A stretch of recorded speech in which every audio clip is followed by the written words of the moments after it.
El corazón delator.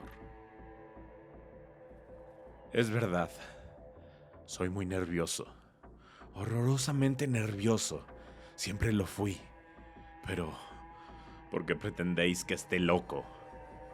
La enfermedad ha aguzado mis sentidos, sin destruirlos ni embotarlos.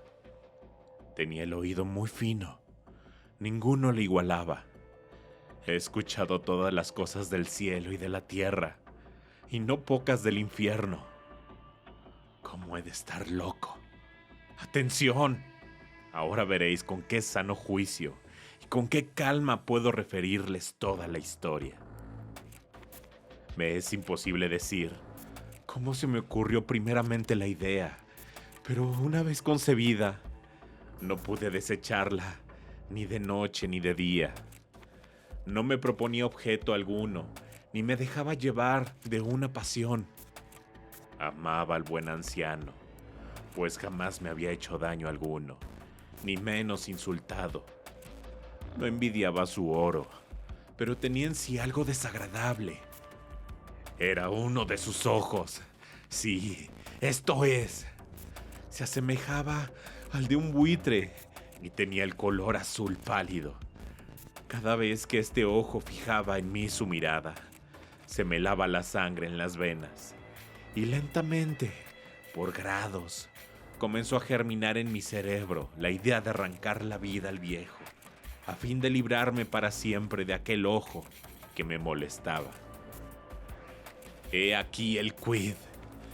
Me creéis loco, pero advertid que los locos no razonan. Si hubierais visto con qué buen juicio procedí, con qué tacto y previsión, y con qué disimulo puse manos a la obra. Nunca había sido tan amable con el viejo como durante la semana que precedió al asesinato.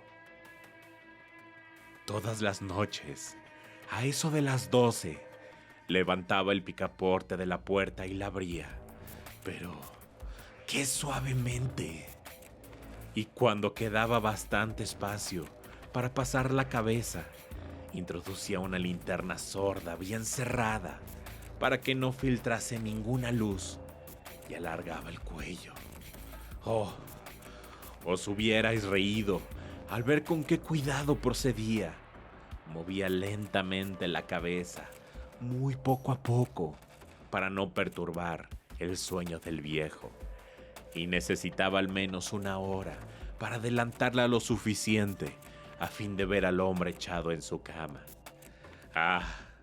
Un loco no habría sido tan prudente.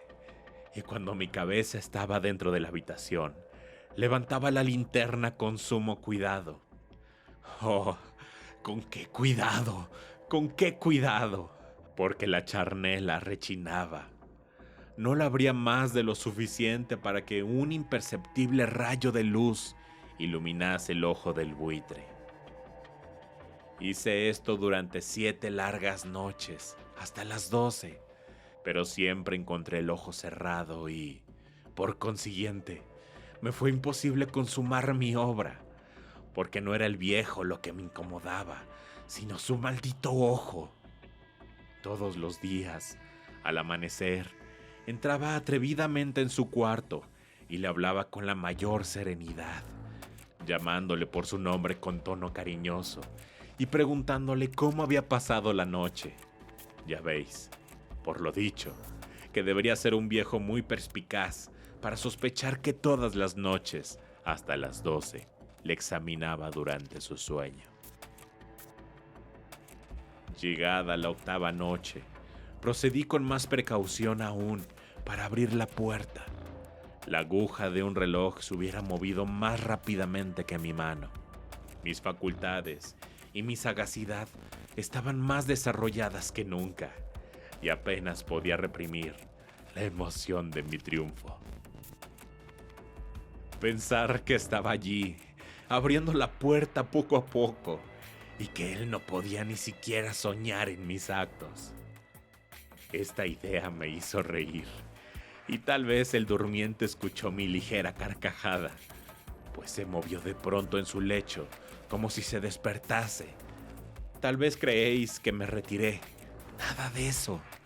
Su habitación estaba negra como un pez.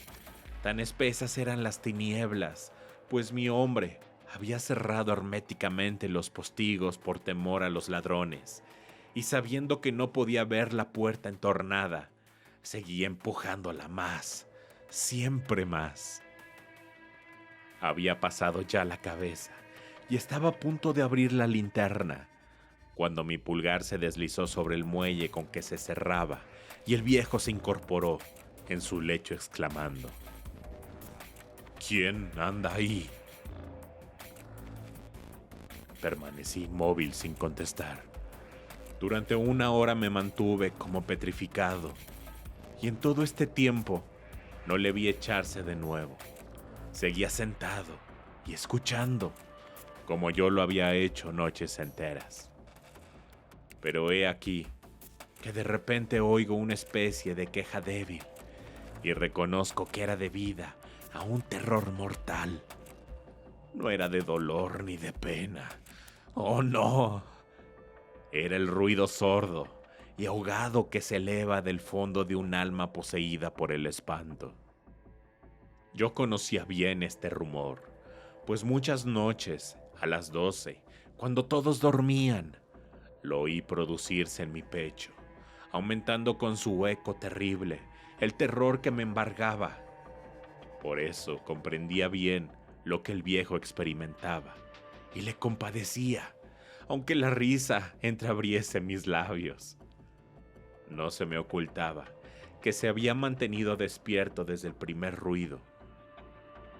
Cuando se revolvió en el lecho, sus temores se acrecentaron y sin duda quiso persuadirse que no había causa para ello, mas no pudo conseguirlo. Sin duda pensó: eso no será más que el viento de la chimenea, o de un ratón que corre, o algún grillo que canta. El hombre se esforzó para confirmarse en estas hipótesis, pero todo fue inútil.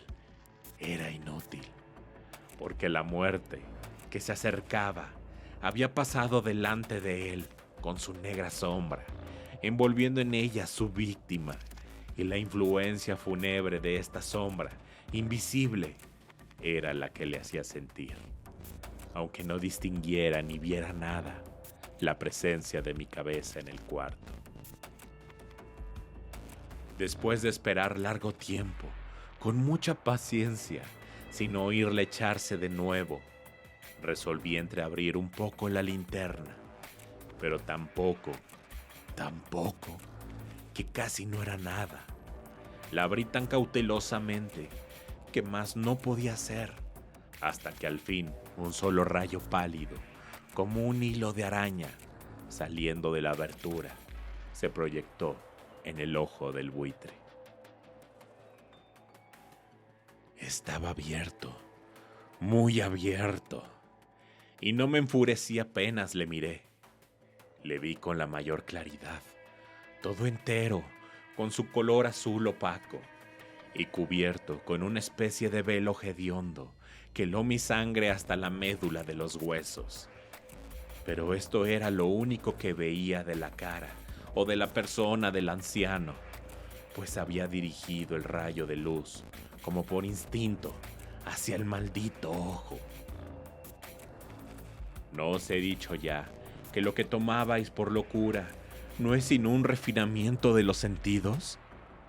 En aquel momento, un ruido sordo, ahogado y frecuente, semejante al que produce un reloj envuelto en algodón, hirió mis oídos. Aquel rumor, lo reconocí al punto, era el latido del corazón del anciano, y aumentó mi cólera, así como el redoble del tambor sobreexcita el valor del soldado. Pero me contuve y permanecí inmóvil, sin respirar apenas, y esforzándome en iluminar el ojo con el rayo de luz. Al mismo tiempo, el corazón latía con mayor violencia, cada vez más precipitadamente y con más ruido. El terror del anciano debía ser indecible, pues aquel latido se producía con redoblada fuerza cada minuto. ¿Me escucháis? Atentos. Ya os he dicho que yo era nervioso, y lo soy en efecto. En medio del silencio de la noche, un silencio tan impotente como el de aquella antigua casa, aquel ruido extraño me produjo un terror indecible. Por espacio de algunos minutos me contuve aún, permaneciendo tranquilo, pero el latido subía de punto a cada instante, hasta que creí que el corazón iba a estallar, y de pronto me sobrecogió una nueva angustia. Algún vecino podría oír el rumor. Había llegado la última hora del viejo, profiriendo un alarido. Abrí bruscamente la linterna y me introduje en la habitación. El buen hombre solo dejó escapar un grito. Solo uno. En un instante la arrojé en el suelo. Reí de contento al ver mi tarea tan adelantada, aunque esta vez ya no me atormentaba, pues no se podía oír a través de la pared. Al fin cesó la palpitación, porque el viejo había muerto. Levanté las ropas y examiné al cadáver. Estaba rígido, completamente rígido. Apoyé mi mano sobre el corazón y la tuve aplicada algunos minutos. No se oía ningún latido. El hombre había dejado de existir y su ojo, desde ese entonces, ya no me atormentaría más. Si persistís en tomarme por loco, esa creencia se desvanecerá cuando os diga qué precauciones adopté para ocultar el cadáver. La noche avanzaba y comencé a trabajar activamente, aunque en silencio. Corté la cabeza, después los brazos y por último las piernas. Enseguida arranqué 3 tablas del suelo de la habitación.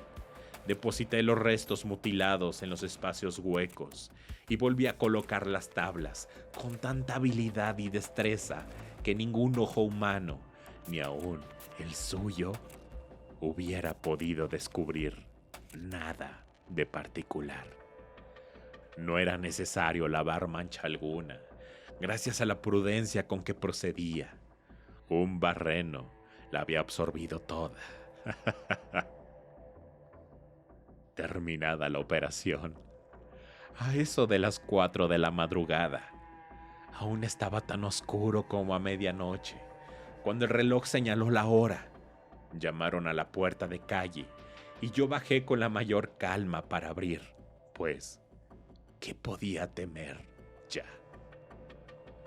3 hombres entraron, anunciándose cortésmente como oficiales de policía. Un vecino había escuchado un grito durante la noche. Esto bastó para despertar sospechas. Se envió un aviso a las oficinas de la policía y los señores oficiales se presentaban para reconocer el local.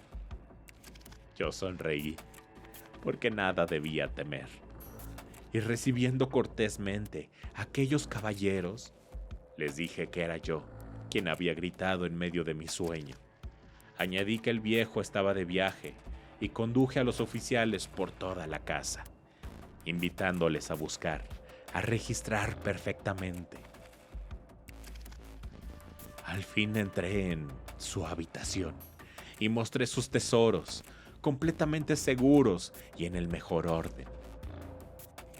En el entusiasmo de mi confianza, ofrecí sillas a los visitantes para que descansaran un poco, mientras que yo, con la loca audacia de un triunfo completo, coloqué la mía en el sitio mismo donde yacía el cadáver de la víctima. Los oficiales quedaron satisfechos y, convencidos por mis modales, yo estaba muy tranquilo. Se sentaron y hablaron de cosas familiares, a las que contesté alegremente. Mas al poco tiempo, sentí que palidecía y ansié la marcha de aquellos hombres. Me dolía la cabeza. Me parecía que mis oídos zumbaban, pero los oficiales continuaban sentados, hablando sin cesar. El zumbido se pronunció más, persistiendo con mayor fuerza. Me puse a charlar sin tregua para librarme de aquella sensación, pero todo fue inútil. y al fin descubrí que el rumor no se producía en mis oídos. Sin duda palidecí entonces mucho, pero hablaba todavía con más viveza, alzando la voz, lo cual no impedía que el sonido fuera en aumento. ¿Qué podía hacer yo? Era un rumor sordo, ahogado, frecuente, muy análogo a lo que produciría un reloj envuelto en algodón. Respiré fatigosamente. Los oficiales no oían aún. Entonces, hablé más aprisa, con mayor vehemencia, pero el ruido aumentaba sin cesar. Me levanté y comencé a discutir sobre varias nimiedades, en un diapasón muy alto y gesticulado vivamente. Mas el ruido crecía, porque no querían irse aquellos hombres. Aparentando que me exasperaban sus observaciones, di varias vueltas de un lado a otro de la habitación, mas el rumor iba en aumento. Dios mío, ¿qué podía hacer? La cólera me cegaba. Comencé a renegar. Agité la silla donde me había sentado, haciéndola rechinar sobre el suelo. Pero el ruido dominaba, siempre de una manera muy marcada. Y los oficiales seguían hablando, bromeaban y sonreían. ¿Sería posible que no oyesen? Dios Todopoderoso. No, no. Oían, sospechaban, lo sabían, todo. Se divertían con mi espanto. Lo creí y lo creo aún. Cualquier cosa era preferible a semejante burla. No podía soportar más tiempo aquellas hipócritas sonrisas. Comprendí que era preciso gritar o morir. Y cada vez más alto. ¿Lo oís? Cada vez más alto. Siempre más alto. Miserables, exclamé. No disimuléis más tiempo. Confieso el crimen. Arrancad estas tablas. Ahí está. Ahí está. Es el latido de su espantoso corazón.